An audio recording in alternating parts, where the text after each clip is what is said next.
What if I told you that the goddess of love, beauty, and fertility could also be the architect of a kingdom's destruction? That one of the most adored deities in African mythology brought a mighty empire to ruin, not with war or fire, but with silence and water. Her name is Oshun. She was the river's grace, the golden mother, the giver of sweetness and life. But when disrespected, when forgotten, her silence became a curse, and her waters became a flood.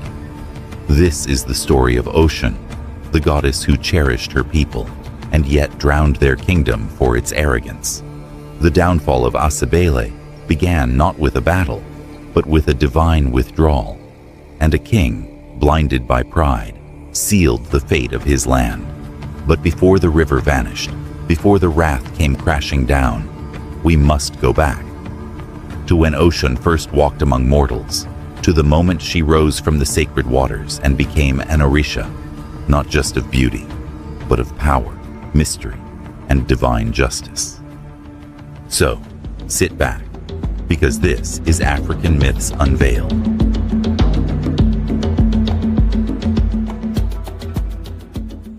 Before we dive deeper into the story, I have a quick question for you. I know that many of you are tuning in from different parts of the world, all united by a love for African mythology. So, I'd love to reconnect. Drop a comment below and let me know where you're watching from. I'll be in the comment section engaging with you. And if you're enjoying the content, a like and subscription would mean the world to me. All right, let's get back to the story. In the beginning, when the world was new, the Orishas walked among mortals, shaping the earth, guiding the stars, and bringing balance to the forces of nature. Among them was Oshun, the goddess of love, beauty, fertility, and the rivers. But her story is one of struggle, power, and transformation. A tale that reveals how even the most nurturing of deities can carry within them a wrath that can shake the very foundations of the earth. Oshun was born from the river itself, flowing from the deepest depths of the earth, where the waters met the unknown. Legend has it that, in the earliest days of creation, the river itself was without form, a vast expanse of water, chaotic and untamed. The other Orishas, each charged with their own dominion, looked upon the river and recognized its potential.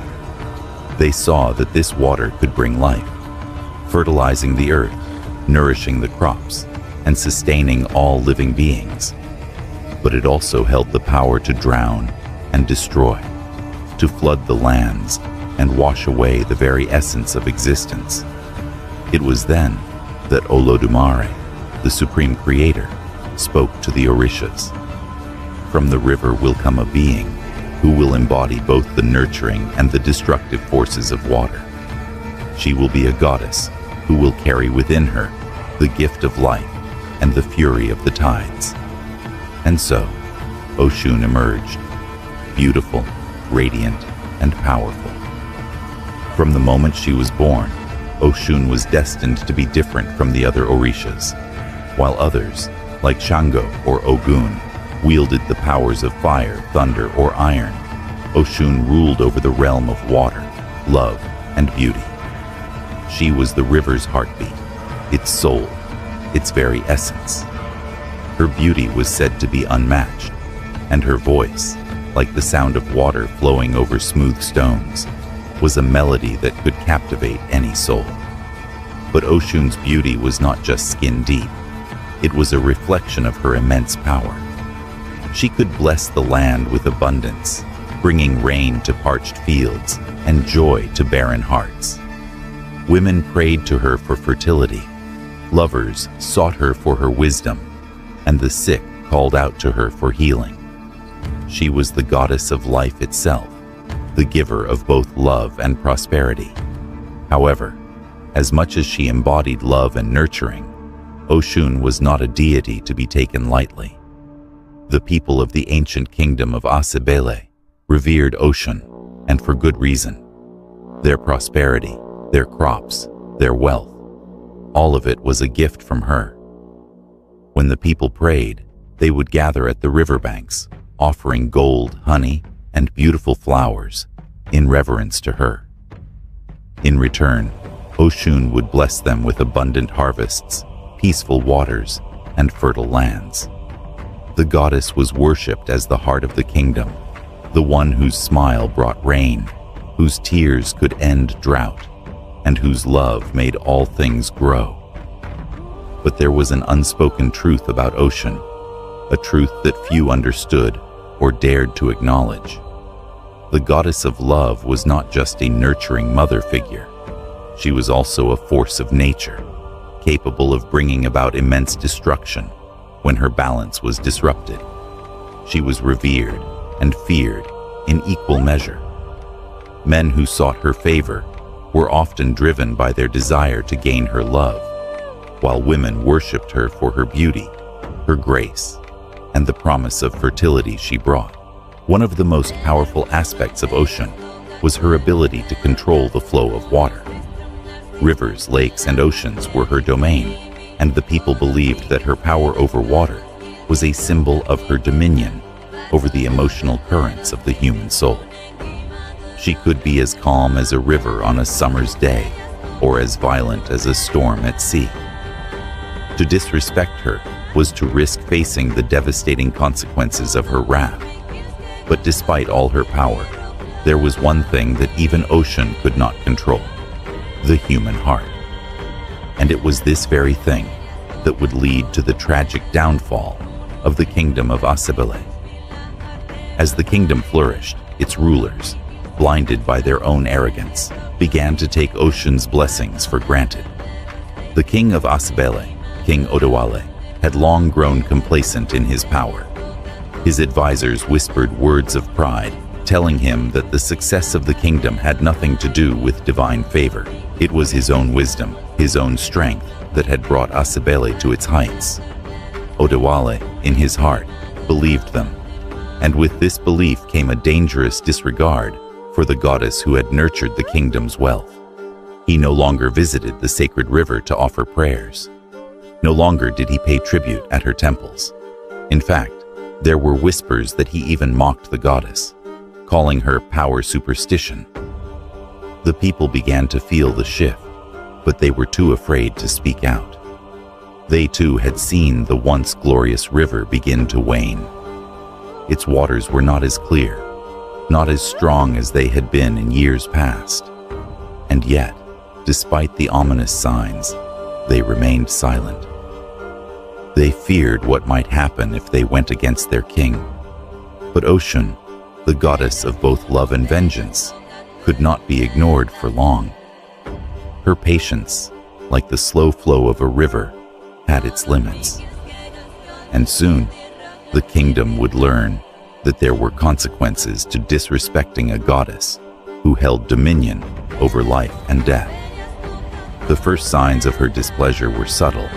The river's flow began to slow, the once abundant waters now receding. People noticed that the fish no longer swam as freely, that the crops no longer flourished with the same vibrancy. Still, the king did not act. He dismissed the warnings, calling them natural occurrences. But then came the silence. It was in the quiet of night that the people of Asebele first felt the full force of Oshun's wrath. The winds that had once danced through the trees stopped completely. The air became thick, heavy, as if the very earth was holding its breath. The river, once the lifeblood of the kingdom, grew quiet. The water no longer sang with the sounds of life. It had become stagnant, a murky shadow of what it had been, and with it, a deep silence settled over the land. The people began to feel it in their bones. The stillness, the absence of sound, was unbearable. It was as though the world itself had stopped, waiting for something to break the tension. Even the birds, which had once filled the air with their songs, had gone silent. King Odawale, however, still refused to acknowledge the goddess. He insisted that the silence was simply a passing phase, that the river would soon return to its former glory. But deep down, even he could feel the weight of Oshun's presence. She was not gone. She was watching, waiting. The silence would not last forever. The silence of Asebele stretched for days. The air was thick, heavy, as if the very earth had stopped turning. The rivers ran dry, the crops withered, and the people began to lose hope. The kingdom, once a land of prosperity and abundance, was on the brink of collapse. The vibrant life that had filled the streets had faded, leaving only a deep and haunting quiet. King Odwal, despite his pride and stubbornness, could no longer ignore the signs. The once bustling market streets had emptied as famine and drought began to take hold. The very essence of the kingdom's lifeblood, the rivers, had begun to dry up, and with it, the people's faith began to waver. Whispers of the goddess's wrath spread like wildfire, reaching even the ears of the king's closest advisors. "Your Majesty," one of the oldest advisors, an elder named Baba Ade, said cautiously one evening, his voice trembling with a fear he could no longer hide. "The people are restless. They say the goddess Oshun has withdrawn her favor. The river, the source of our strength, is drying up, and no one knows why." King Odwal glared at the old man, his eyes narrowing with suspicion. "Are you suggesting that Oshun is punishing us?" he asked, his voice cold and dismissive. "We have done nothing to anger her. The river dries up due to nature's will, not because of any goddess." But Baba Ade could not mask the growing terror in his heart. He had seen the signs, felt the weight of Oshun's silence. "My king, the goddess is not like the other forces of nature. She is not to be dismissed so easily. She is the goddess of love, but she is also a goddess of great power. And when her patience runs out, the consequences are dire." King Odwal waved him off with a dismissive gesture. "Enough of this talk. The kingdom will not fall to superstitions. We will find a way to restore the river through human means." But as the days passed, even Odwal could feel the weight of his decisions pressing down on him. The river that had once been the lifeblood of the kingdom was now a mere trickle, its waters dark and lifeless. The once thriving fields lay in ruin, the soil dry and cracked. The people were starving, and a deep despair had settled over the land. And then, one fateful night, the silence was broken. It came without warning. The moon hung low in the sky, casting a silver glow over the land. The air seemed to hum with energy, and the wind stirred, faint at first, but growing stronger by the moment. The once dead river began to ripple, as if something deep beneath its surface had awoken. The people of Asebele were awakened by a sudden violent gust of wind that swept through the streets, carrying with it the scent of rain, sweet and intoxicating. But there was no rain, only the promise of something far more terrifying. From the depths of the river, something stirred. It was not the gentle murmur of the waters, nor the quiet flow they had once known. No, this was different.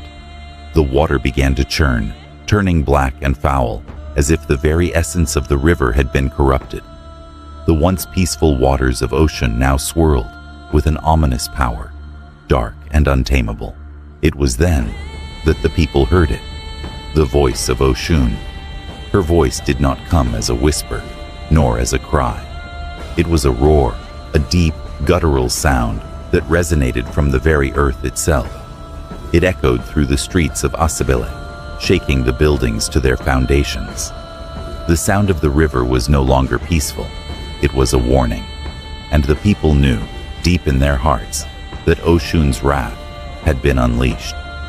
"Foolish mortals," the voice boomed, a sound that seemed to come from every corner of the land. "You have taken my blessings for granted. You have forgotten the price of disrespecting the divine forces that sustain you. Now, you will feel the consequences of your arrogance." King Odwal, who had once dismissed the goddess's power, stood frozen in the grand palace, his face pale with terror. He could feel the ground trembling beneath him, the very air thick with an oppressive weight. The once silent river had come alive with fury, and it was clear that nothing could stop the coming storm. And then, as if to prove the goddess's power, the waters of the river surged upwards as though Oshun herself were rising from the depths. The once peaceful river became a violent torrent, crashing against the banks, flooding the land with waves of dark water. The people screamed in terror, running for shelter, but there was no escape. Oshun's wrath was not a single overwhelming strike. It was a slow, deliberate vengeance, as if the goddess were allowing her power to unfold at her own pace, savoring the fear that gripped the kingdom. The once quiet river now roared with a fury that seemed to shake the very heavens, the water rising higher and higher, swallowing the land in its wake. King Ottawal stood at the palace window, staring in disbelief as the river surged closer, the floodwaters creeping towards the heart of Asebele. His pride, his arrogance had led to this moment. The goddess of love, beauty, and fertility was now the goddess of destruction. And all he could do was watch as his kingdom was consumed by the very river that had once been its lifeblood. The people, now scattered and desperate, cried out to Oshun for mercy. But the goddess, in her wrath, did not answer their pleas. There was only silence once more. This time, the silence of the kingdom's fate sealed. As the floodwaters of Oshun's rage swallowed the kingdom, King Ottawale understood, far too late, the price of arrogance. He had rejected the goddess's love, and now, in return, he would face the silence of a drowned kingdom. Drowned not just in water, but in the consequences of ignoring the divine. The kingdom of Asebele would never be the same again. The goddess had taken her revenge, and now only the silence remained. Oshun's wrath was not merely a destructive force. It was a lesson, one that spoke to the very heart of human nature and the balance between mortal pride and divine grace. To understand the full meaning of Oshun's actions, we must delve deeper into the cultural relevance of her myth and what her wrath truly signifies. In the kingdom of Asebele, the story of Oshun's wrath was passed down through generations as a cautionary tale. The ancient Yoruba people, like many African cultures, understood that the gods were not distant figures who only interacted with humans in rare moments. Instead, they were ever-present forces in the lives of the people, influencing their daily actions, their relationships, and even their understanding of life and death. The gods were not just abstract concepts. They were real, powerful entities who demanded respect, humility, and recognition. Oshun, in particular, was seen as a goddess who embodied the duality of life itself. She represented love, beauty, and fertility, nurturing both the land and the people. She was the giver of life, the one who smiled upon those who revered her, and in return, she granted them abundance, health, and prosperity. But she also represented the power of water, the very thing that could both nurture and destroy. Water, in many African myths, symbolizes the flow of life itself, and when it is misused or taken for granted, it can quickly turn from a source of sustenance to a force of devastation. Oshun's wrath, as seen in the destruction of Asebele, was a reminder of the delicate balance between human arrogance and divine favor. King Ottawale's pride, the belief that he alone was responsible for the kingdom's success, was his downfall. He had forgotten the central lesson that the Yoruba people had long understood. All things, from the harvests to the rivers, were gifts from the gods. To ignore the divine forces that governed life was to risk losing everything. The goddess's decision to withdraw her favor was not an act of senseless vengeance. It was a response to the kingdom's growing disrespect, and disregard for the very forces that had sustained it. Oshun's wrath was a divine response to pride, an assertion of her power and the power of the divine over the mortal world. In Yoruba belief, the gods were not to be seen as mere providers or protectors, but as partners in life. When humans failed to acknowledge this partnership, the gods were known to intervene, often in ways that restored balance to the world. But Oshun's wrath, like her love, was not infinite. It was deeply connected to the idea of cycles, the flow of life, death, and rebirth. After the destruction, there was a sense of inevitability, a recognition that this was not the end of the kingdom, but a moment of painful transformation. The floodwaters that consumed Asebele were a symbol of cleansing, of washing away the pride and arrogance that had led to the downfall. It was a reset, an opportunity for the people to rebuild, not just their kingdom, but their relationship with the divine. For the people of Asebele, the myth of Oshun's wrath served as a profound reminder. No kingdom, no empire, no individual could thrive without acknowledging the forces greater than themselves. The gods, including Oshun, demanded respect, and those who took their blessings for granted would find themselves stripped of them. This was not just a lesson for the rulers, but for every individual in the kingdom. It was a call to humility and reverence, a call to remember that prosperity, love, and beauty came from divine forces that required acknowledgement and respect. The myth also holds cultural significance beyond its immediate story. In many African traditions, rivers are sacred spaces that symbolize the flow of life and the connection between the physical and spiritual realms.